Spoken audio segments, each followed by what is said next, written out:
이 종목, 이 기업 저희 이 시간에 좀 다뤄드렸었는데 니콜라가 결국에 법원에 파산보호 신청을 했습니다. 빚을 줄이려고 노력을 했지만 자산은 10억 달러 수준인데 비해 부채가 약 100억 달러 수준. 이걸 극복하기 어려웠다는 회사 쪽의 입장입니다. 사실 시총 300억 달러에 육박하던 기업이었습니다. 수소 전기 트럭으로 주목을 받으면서 2020년에 증시에 등장을 했었는데 광고가 문제가 됐었거든요. 그 광고할 때 이 수소 전기 트럭이 굴러가는데 이게 내리막에서 찍은 거다. 이런 기술력을 속인 거다. 이런 의문 제기가 됐었고 그래서 회사 설립자가 기술 부풀렸다. 이런 걸로 유죄 판결을 좀 받기도 했었거든요. 그러고 나서 요 주요 헤지 펀드 공매도 나오면서 주가 하락세가 시작이 된 것입니다. 그래서 1달러 아래에서 굉장히 오랜 기간 횡보를 했어요.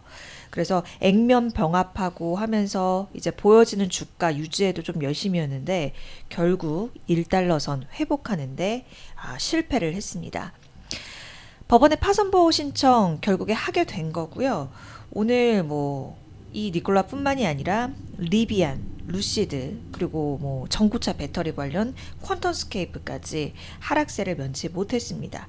반면 테슬라는 많이는 안 올랐습니다. 1%대 상승을 했는데 그 니콜라 파산을 계기로 해서 다른 업체들도 좀 영세한 업체들도 상대적으로 영세한 업체들도 경영난이 가중이 될 것이다. 그렇게 되면 테슬라의 독주 체제가 더욱 굳어질 것이다. 이런 기대감이 주가에 녹아들면서 그리고 그간 하락한 부분도 컸었고요. 그러면서 나홀로 1%대 상승세를 보였습니다. 다음으로 마이크로소프트 살펴볼게요.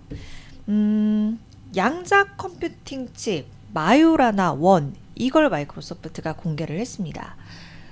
고체, 액체, 기체가 아닌 어떠한 위상적 상태 이렇게 표현을 하더라고요. 위상적 상태의 새로운 물질 상태를 활용했다라는 건데 그러니까 위상적 큐비트를 활용을 한 건데 이게 어떤 내용이냐면요.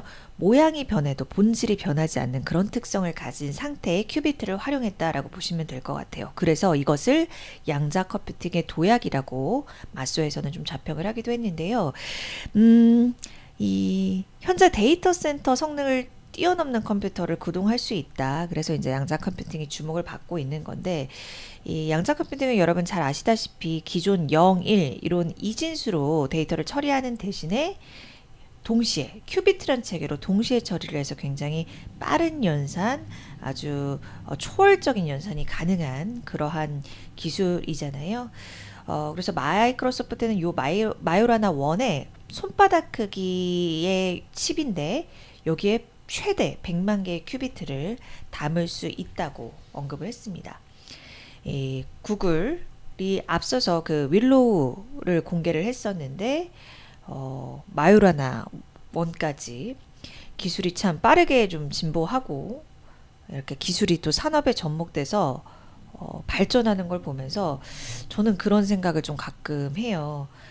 내가 살아있는 시대에 이렇게 많은 기술적 진보가 이루어지는 게 참 신기하기도 하고 좀 무섭기도 하고 그런 생각도 들기도 합니다. 어찌됐든 그 양자 컴퓨팅은 데이터 연산 이런 부분이 결국에는 여러 산업의 접목 그러니까 바이오라든지 금융 부분, 보안 부분 접목되는 부분에 대한 기대감을 더 자아내고 있는 형국이잖아요. 좀 궁금해져요. 또 속도도 빠른 것 같기도 하고요. 생각보다 빠르게 진보하고 있는 기술입니다. 자, 다음으로는 매그니피센트 7 종목 가운데 애플을 좀 살펴보도록 하겠습니다. 오늘 주가는 좀 지지부진했는데 간밤에 소식이 있었죠.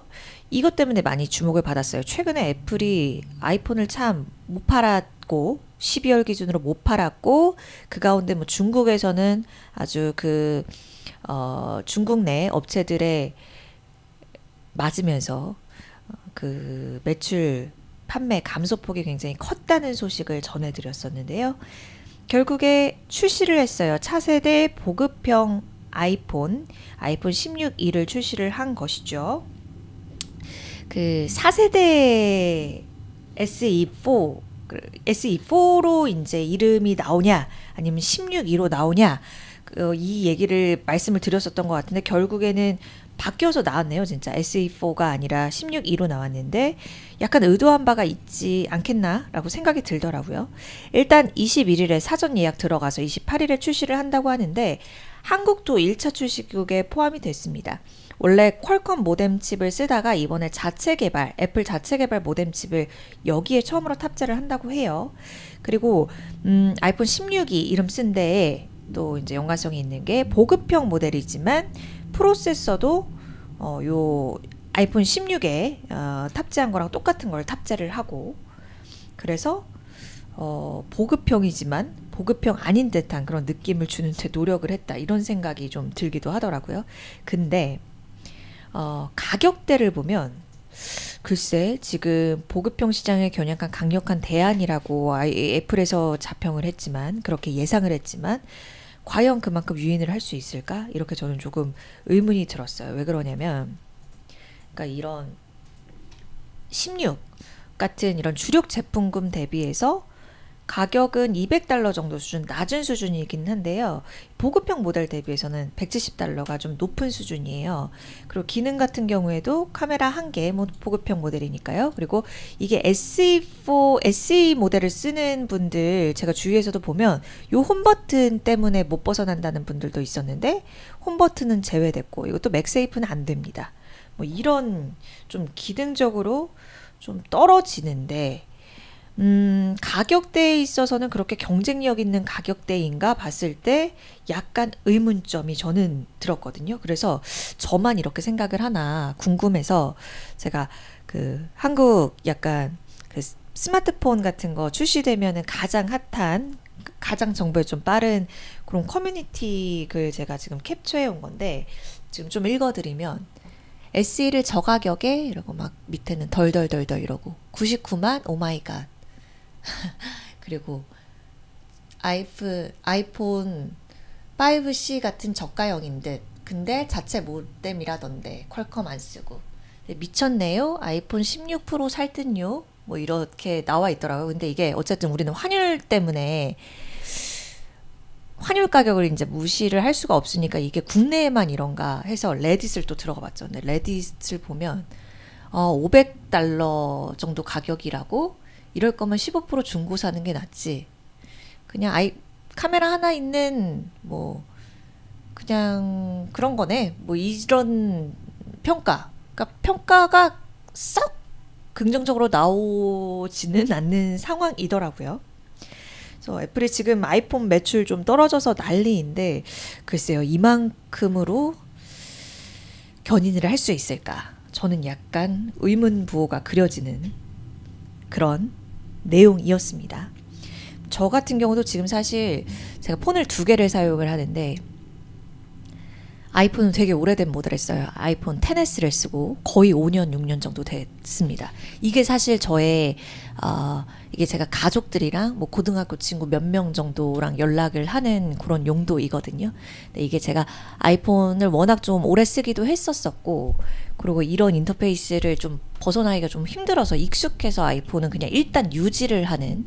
근데 사실 실상 많이 쓰는 거는 지금은 요거 갤럭시 Z 플립 6, Z 플립 6 요걸 쓰고 있는데, 이게 지금 모르겠습니다. 이게 애플이 어느 순간 진짜 뭐 이렇게 진보적인 그런 것을 보여주고 있느냐 봤을 때 아직은 좀 잘 모르겠는. 어쨌든 애플 인텔리전스는 요 지금 모델에서는 탑재가 되거든요.